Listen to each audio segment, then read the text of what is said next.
You have a choice. You can either pay your doctor or you can pay your farmer.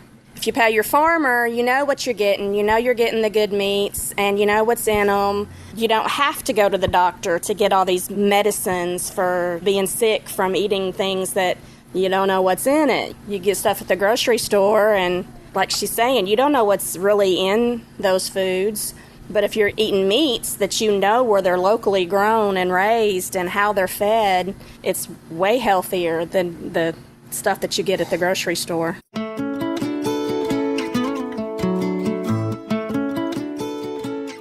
From the Weston A. Price Foundation, welcome to the Wise Traditions podcast for wise traditions in food, farming, and the healing arts. We are your source for scientific knowledge and traditional wisdom to help you achieve optimal health.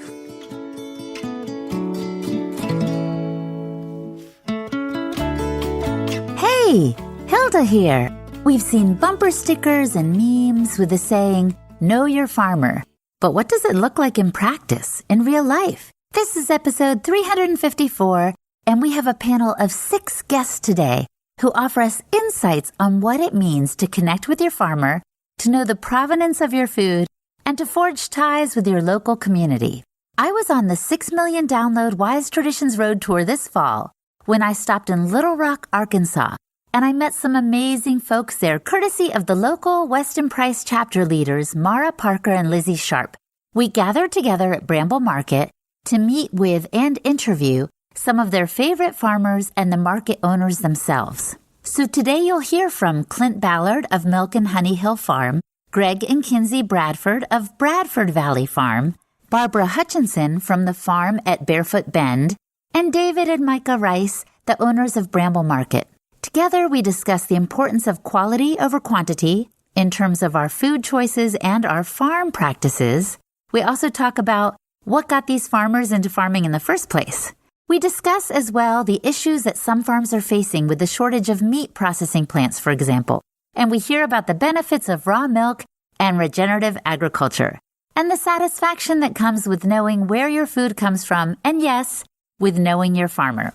Before we dive into the conversation, I want to invite you to become a member of the Weston A. Price Foundation. Honestly, this feels more important than ever. We need to stay connected. And once you join us, you become a part of this important mission of education, research, and activism. Plus, we stay connected with private monthly Zoom calls and emails that give you action alerts pertinent to where you live in the country. And it's the best way to really get this health and life-saving information out. So join us. Become a member. It's only $30 for the year for you as a podcast listener. Just go to westonaprice.org, click on the Become a Member button on the homepage of the website, and use the code POD10 to join us for $30 a year. Plus, I didn't even mention that you get a Wise Traditions Journal every quarter. Thank you in advance for your support, and welcome to the family. One Earth Health. You already know that organ meats are amazingly beneficial for our health. But did you know that New Zealand's organ meats are up to 400% more nutrient dense than organ meats from other countries? That means you get a lot more vitamins A, K, and B, along with many other nutrients compared to the organ meat from other sources. And now you can get them in capsule form from One Earth Health. Their cattle are pasture-raised with no GMOs or pesticides, and each bottle comes with 200 capsules that are filler-free. And all One Earth Health products come with a lifetime warranty. So go to oneearthhealth.com and use the code WISE20 to get 20% off and free shipping. This offer is only good for a limited time.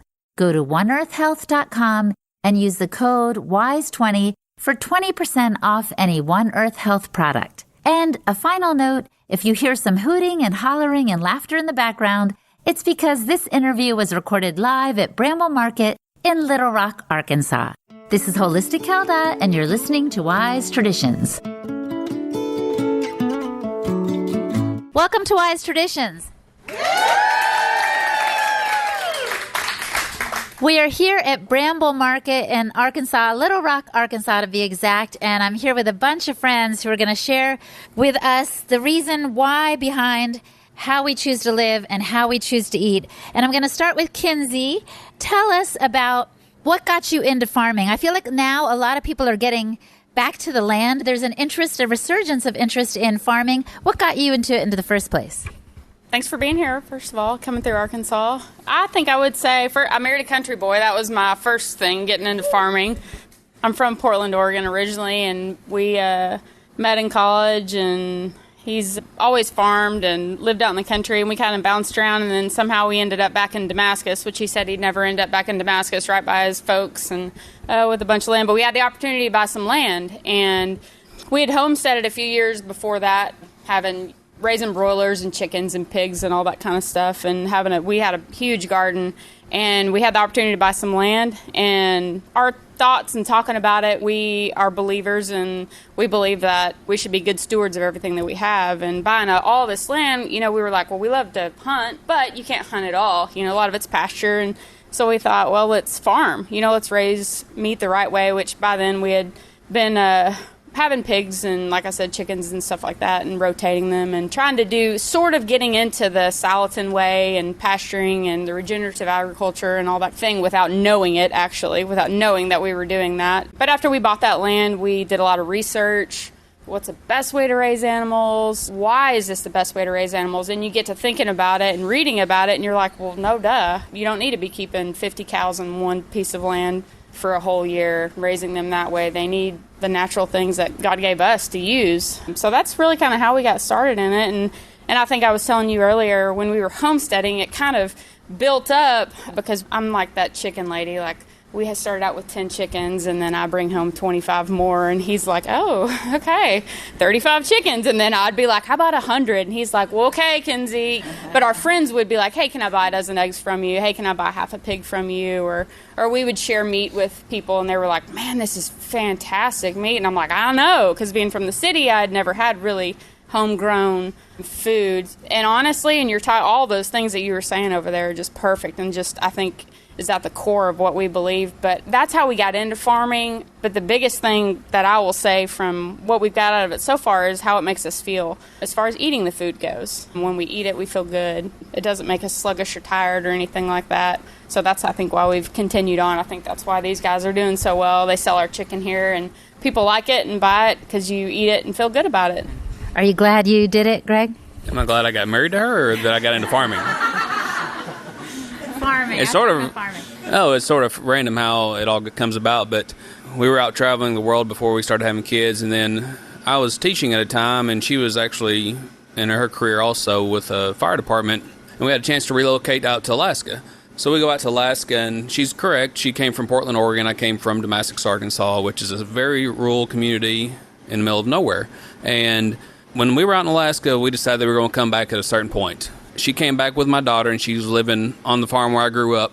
And it was a couple hundred acres at the time before we got connected with some land. And I'm out there in Alaska, and we're talking on the phone. She's like, I've got all these ideas about this new way of life, farming, raising animals, chickens. And I'm sitting there like, I've been doing that for the past 25 years. I really didn't want to do that anymore, but hey, it's not new to me, but let's get started. But we enjoy it. We love it. We love raising our kids about it. We love having our kids on the farm, the things they learn about it.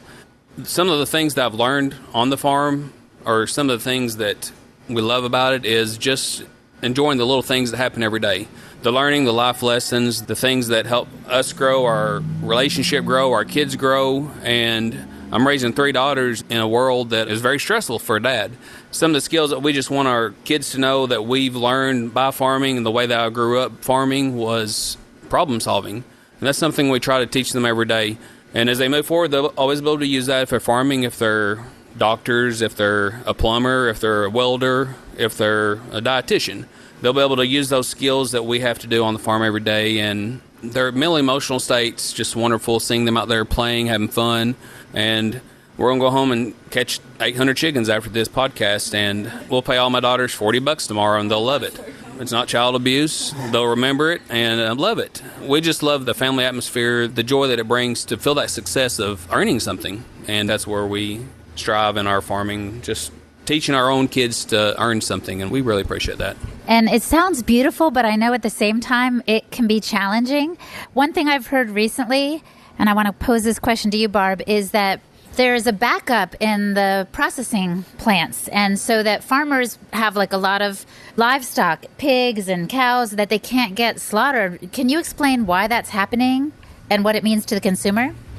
Last year, when COVID came about, the way we used to do things is we would call our processor and we could say, hey, we need to get an appointment to get our animals in. And they could usually get us in within a few months anyway. And then when COVID happened last year, we called and says, hey, we need to bring 5 animals in to process. And they're like, oh, well, we can't get you until next year. So they had all these smaller people, everybody started putting cows in their backyards, and now they're taking them to process because, we had this horrible meat shortage. So now processors are full because there's so many more people that are trying to do what we do, but on a smaller scale. We got shut out.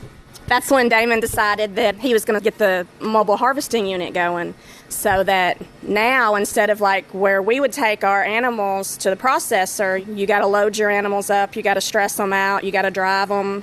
Where we ended up taking ours, I don't know about y'all, it was like 4 hours by the time you get them loaded and up there. And then if they can't process them right away, they might have to sit there for a day or two before they can get to your animal to process it. And that's extra stress on the animal. Extra stress on the animals affects the way the meat turns out, and it's just an ongoing process that affects everything. Thanks for sharing that, and I'm glad that he's doing that mobile processing plant to change that situation around. Now, Clint, I wanted to ask you about raw milk, because the Weston Price Foundation, we love our raw milk, but not everybody wants to get into making that available for their community. What got you into it? The raw milk for us was really a way to serve our community. We saw the health benefits with our own kids in having that raw milk, and how much of a hardship and a stress it can be to find that. When I got out of the Army and started going to college up in Siloam Springs, we were buying raw milk from a local farmer, and it was a hardship to go week to week and not know if it was going to be available or have the prices fluctuating. And so when we got to the season of life where it was our turn to have our farm, that was important to us to be able to provide that for ourselves. And then once we had that resource, our neighbors slowly but surely began to be able to be blessed by that too. So anything extra that we had, we would sell. One of Salatin's sayings that we really took to heart early on was, don't go into business, grow into business. And so we just, for the past 5 years now, kind of little by little increased our herd and learned as we went. Well, and that story reminds me of what David, you were telling me about the start of this market, that it kind of came out of meeting a need. Tell us a little bit about the mission of the Bramble Market. Sure, yeah. Well, I got a cheat sheet right here behind me that hangs right behind us every day, is to bring people together, to inspire, to foster community, to cultivate local growth. That's a little bit of a 40,000-foot view, but we're just here to bring people together. And at surface level, that doesn't sound real deep, but my wife and I grew up here, and we just saw the value and the opportunity to build a local market. At first, we were not set on food so much. We were thinking about hosting farmers markets, but the community drove the idea behind us that they would rather just sell us their produce, their backyard produce, or their baked goods, or whatever it was, as opposed to coming and setting up a tent. And so we just kind of, on a Saturday or a Wednesday, and being a farmer's marketeer, they would rather do their life, or the farmers that we met early on, Damon at Barefoot Bend and Kinsey, Bradford Valley, they just wanted to do that what they're good at, on the tractor or pulling the chicken tractors or whatever it is. They just wanted to farm and find a good place to sell it. So we went from the idea of hosting farmers markets to turning it into a brick and mortar, day-to-day, more traditional grocer, to where we get to know our farmers and let the shoppers get to know their farmers as well, as much as possible. And whatever, if they can't meet them, then we can tell their story and tell them where their food's coming from and answer why the chicken tastes so dang good and all that. That's really what it is. We love to bring people together. My wife and I grew up out here, and so there's a lot of third and fourth generation county folks up here that still shop on the regular in the big box stores. And so I love to be that place that can build that bridge between folks who have no idea outside of the big box stores to their farms. Maybe they grow some stuff, but connecting the bridges between the farmers, the makers, and the consumers is what we really love to do. And Micah, can you tell me, why is it important for us to have those bridges? Why do you think it's important to know where our food comes from? A big part of why it's important to know where your food comes from is just knowing the conditions that your food is grown in, and also knowing that your food is coming from local. It's going to be more nutritious if it's got a shorter way to travel to get to you. That's part of it as well. But I can say from experience, I've seen the cows and the chickens and the pigs from both of these farms, and they're very happy, and they have lots of sunshine, and they're in ideal conditions to really grow well. So that's a really big deal for having good quality, nutritious food.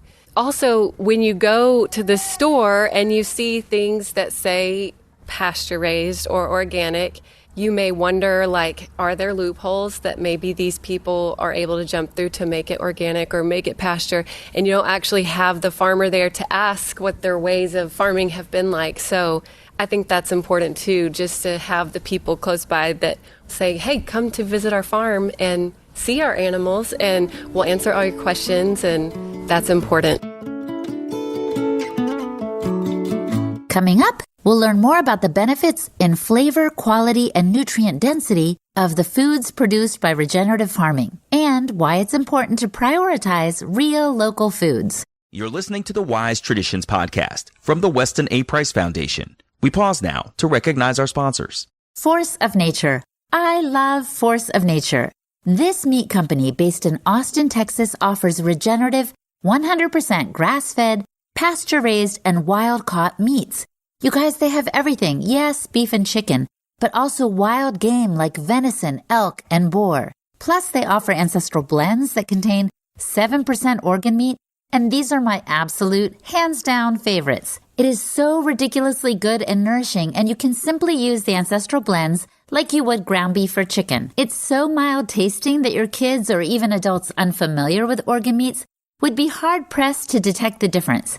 But you would know that it's the good stuff and then some. Force of Nature also recently launched 3 different flavors of breakfast sausage: venison beef, a bison beef blend, and wild boar chorizo. Breakfast has never been so satisfying. And what I love about Force of Nature is that their meat is all the things: nutrient dense, varied, responsibly sourced, and tasty. Plus, they are committed to regenerative agriculture and helping educate and empower consumers to change the food system for the better. Their practices improve and embrace biodiversity above and below ground in a way that honors and mimics the way Mother Nature does it. I have personally met many of their team members, and I can vouch for them 100%. Their passion and commitment to improving our health and the environment through better meat is at the core of the brand. I am so glad I found them. So go to forceofnature.com and know that they will ship your order directly to your door in just a few days.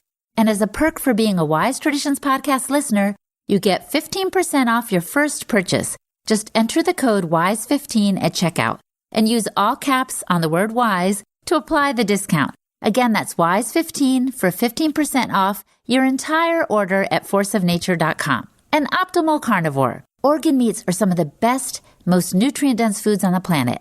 And the folks at Optimal Carnivore believe that everyone deserves easy access to them, and they want to take the guesswork and hassle out of eating them. So they started sourcing 100% grass-fed organ meats from New Zealand. They freeze-dry the organs and encapsulate them into convenient bovine gelatin capsules. And they chose New Zealand because it is a pure source, a pristine land with rich soil, lush greenery, and one of the cleanest environments on Earth. So they gently freeze-dry the organs to preserve all of the vitamins, minerals, proteins, and enzymes. And their products are 100% grass-fed and grass-finished, free of hormones, pesticides, antibiotics, and GMOs. And Optimal Carnivore also knows that our ancestors would have eaten the whole animal. So they created this unique blend of 9 different organs in their grass-fed organ complex. It's a powerful combination that includes beef liver, brain, thymus, heart, kidney, spleen, pancreas, lung, and gallbladder. Each organ contains its own unique benefits and nutritional profile and provides a large range of nutrients that supports all of the major organs and glands. It's a real nose-to-tail solution, perfect for people who are traveling or just trying to develop an appreciation for organ meat. Honestly, you all might suspect I already have a decent diet. I certainly do. But I take these products to help fill in the gaps. And here's some good news. Optimal Carnivore plants 1 tree for every product sold, so that helps the environment. And they currently have a grass-fed organ complex, like I said, a grass-fed bone marrow, and a grass-fed liver product. So go to amazon.com/optimalcarnivore and use the code Weston10 to save 10% on all products. That's amazon.com/optimalcarnivore and the code Weston10. This is Holistic Hilda, and you're listening to Wise Traditions. So I want to go back to Greg and Kinsey, because you are getting your hands dirty every day with those kids. And you said one of the lessons your girls are learning is problem solving, right? Can you tell us a little bit of some lessons that you and Kinsey have learned along the way? Some of the farming lessons we've learned is just be steady, don't get too hard on yourselves, and be patient. And we went out and bought 30 sheep one day, and then 3 months later we sold them because they were running up our porch. They were knocking down our door. We bought some goats one time, and we were living in a farmhouse, and we didn't have the fencing for goats. And I remember sitting in the living room, and the goat came up and hit our door, and he walked right in our house. And we have a new house now, but those are some things we've learned. Just be patient with learning, be patient with growing, be patient with each other in our marriage, right? Being that you're working with this processing plant, some people say we shouldn't be eating meat at all. They say it's not good for our health or for the planet. Do you and Damon talk about that at all? Animals, they've been here forever, you know. Our grandparents, they slaughtered their own hogs and raised beef and ate their chickens and their eggs, and they lived to be, 100 years old without going to the doctor. And to say that we're not supposed to eat meat or that it's not healthy for us, our grandparents proved that theory wrong. We always say, at the farm, Damon has this saying that says it's all about knowing your food, knowing your farmer, but he also says that you have a choice. You can either pay your doctor or you can pay your farmer. If you pay your farmer, you know what you're getting. You know you're getting the good meats, and you know what's in them. You don't have to go to the doctor to get all these medicines for being sick from eating things that you don't know what's in it. You get stuff at the grocery store, and like she's saying, you don't know what's really in those foods.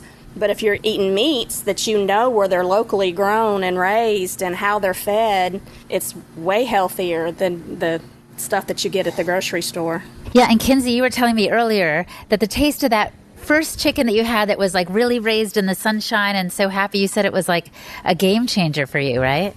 Yeah, that was when we had moved back from Alaska and we were homesteading, I guess to say, and we had raised 25 broiler chickens, and no, we had raised 50, that's right, and we ended up butchering 25, so we have a lot of hard lessons that we've learned. But yeah, the first time I ever cooked it, I was like, oh my stars, like this is unbelievable. It's crazy when you put two chicken breasts side by side, one from a store and one from that's been raised on our farm or a farm like ours, and you cut into them if they've been cooked. Well, first of all, when you cook ours are going to stay the same size. Ours aren't going to shrink like they will, but you slice it open and it looks like chicken. It looks like a chicken as opposed to the ones that are grown in 6 weeks and fed who knows what. There's holes in them and it looks like a sponge almost, but when you taste our chicken or chicken that's grown on farms like ours, it tastes like chicken, like how it should. Like, I feel like my great-grandparents, and his great-grandparents would be like, they'd get stuff from the store and they'd be, spit it out, be like, nah, we ain't doing this. This is gross. But that was it for me. I love to eat. I'm probably just like everybody else. We all love to eat and we want good food. And I think the taste gives a clue about the nutrient density. Yeah. I think Micah was saying about the freshness, right? They say that a carrot that is shipped all the way from California, to the East Coast, along the way it's losing some of its essence, right? And so that fresh chicken, there's nothing like it. And that reminds me about raw milk, because raw milk is a whole different product than pasteurized. Can you talk to us a little bit about the difference between the two, Clint? Sure. So one of the benefits of having... Whenever you start talking, that kicks in. It does. It's like, here he goes. Yeah. I'm so sorry. The guy with the quiet voice gets the added background. He said the guy with the quiet voice gets the added background. So, like we were just talking about with the difference between commercial chicken versus sustainably raised chicken, the same is true with milk. And the reason that the growing practices are so different is that it's a lot easier to have a factory farm because your customers don't see that difference in quality when they're not buying it from you. When your focus shifts from quantity to quality, it really makes a difference. And we see that with the raw milk, because if you're milking 1,000 cows in a day, number one, you're not going to be able to know that cow because it's basically 24/7 milking operation. It never stops. And so there's not a relationship where you know that cow's sick, or that you know there's an issue that you can identify before you end up passing bad milk on to your customer. And so with raw milk, the focus really is on the quality, because if it's not, your customer knows it immediately. And so pasteurization, I believe, was brought about so that it could cover up a lot of those bad management practices and allow milk that was substandard to be sold at a price that would still get farmers an artificial profit.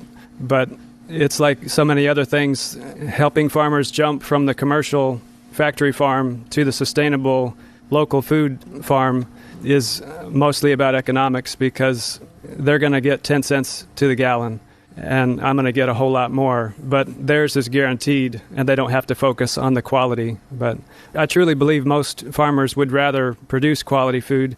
It's just those economic pull factors are so hard to overcome. And so the higher prices that good people that are willing to pay for really good food can really bridge that gap. When you're talking about quality over quantity, I think about eating out at a fast food restaurant or Applebee's. You know, they bring these huge plates out with the nachos sky high, and you're like, all this for $10. This is amazing. And if you go to a fancy restaurant, you get like the smallest portions. But I think the difference is quality over quantity. But people look at it and get full and think, I need more bang for my buck. I need all that big amount of food, but it's not going to really satisfy or nourish as much as the quality food. And so, Micah, that brings me to a question for you. Why is it important for us to make eating real, nourishing food a priority? Like, why is it important here for Bramble Market to be so dedicated to local foods, for example? I think it's important, of course, for health purposes. Individually having the choice to consume what you know is going to make your body more healthy is important. But I also think that part of what's important is to be able to support the local farmers. And I think if we're not intentional about focusing our food and what we're consuming, we won't necessarily be supporting the local people who also need the support to continue on, to carry on making the good food that they're making. I do fear that if we don't become more intentional with the foods that we choose to eat, then we may continue to lose some of that control of what foods we do have available to us. The supporting the local people is going to help continue that availability and to continue to help them to grow and provide even more food that's good. And so that's definitely what we want to do here at the Bramble, is make that more accessible for more people to have that. Let's bring it on home, David, with this question, like, how can I as an individual, apart from shopping at Bramble Market, be more intentional about prioritizing, making sure I'm going for that quality over quantity when it comes to my food?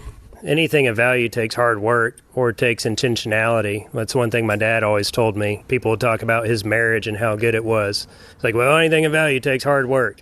So it does take a little bit of hard work wherever you're at across the country or world, I guess, about finding the right thing or finding the good quality food, the good whole food, the good real food. At times it can seem daunting, but a lot of times it's just because we have these megaphones of multi-billion-dollar marketing ads and all that stuff telling us how and when and where to get it at your beck and call, and it's ready and quick. And so it does take a little bit of intentionality, but I think it's a lot closer to you than one would assume. So there's a lot of folks in your neighborhood that are probably, I think it's just kind of having the awareness and the eyes open and the ears open to like where to plug in and find raw milk, and just how to be intentional, I guess, is just being intentional. We just got to expand our time frame a little bit, maybe spend a little bit more money up front, or, you know, it's just got to work. You got to prioritize. I mean, I'm really saying all the words you asked me, but I mean, it does take intentionality and prioritizing, but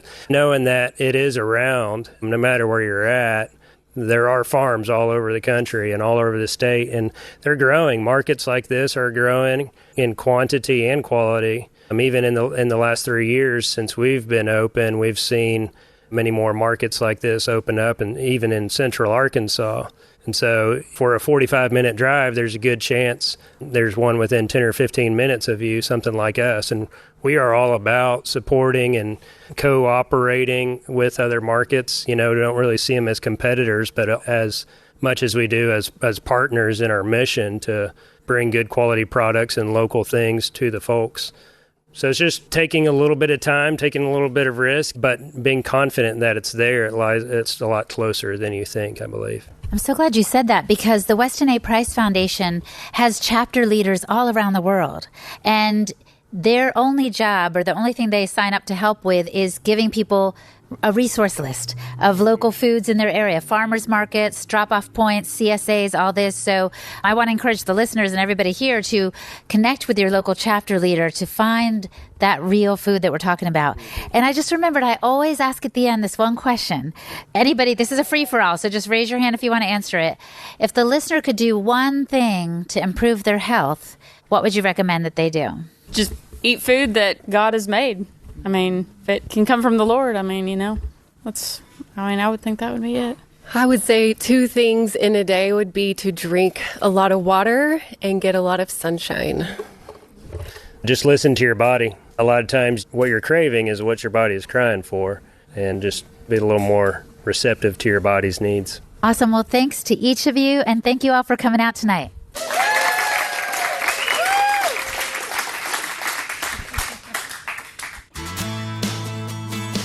Our guests today were Clint Ballard, the owner of Milk and Honey Hill Farm, Greg and Kinsey Bradford, the owners and operators of Bradford Valley Farm, Barbara Hutchinson, representing the farm at Barefoot Bend, and David and Micah Rice of Bramble Market.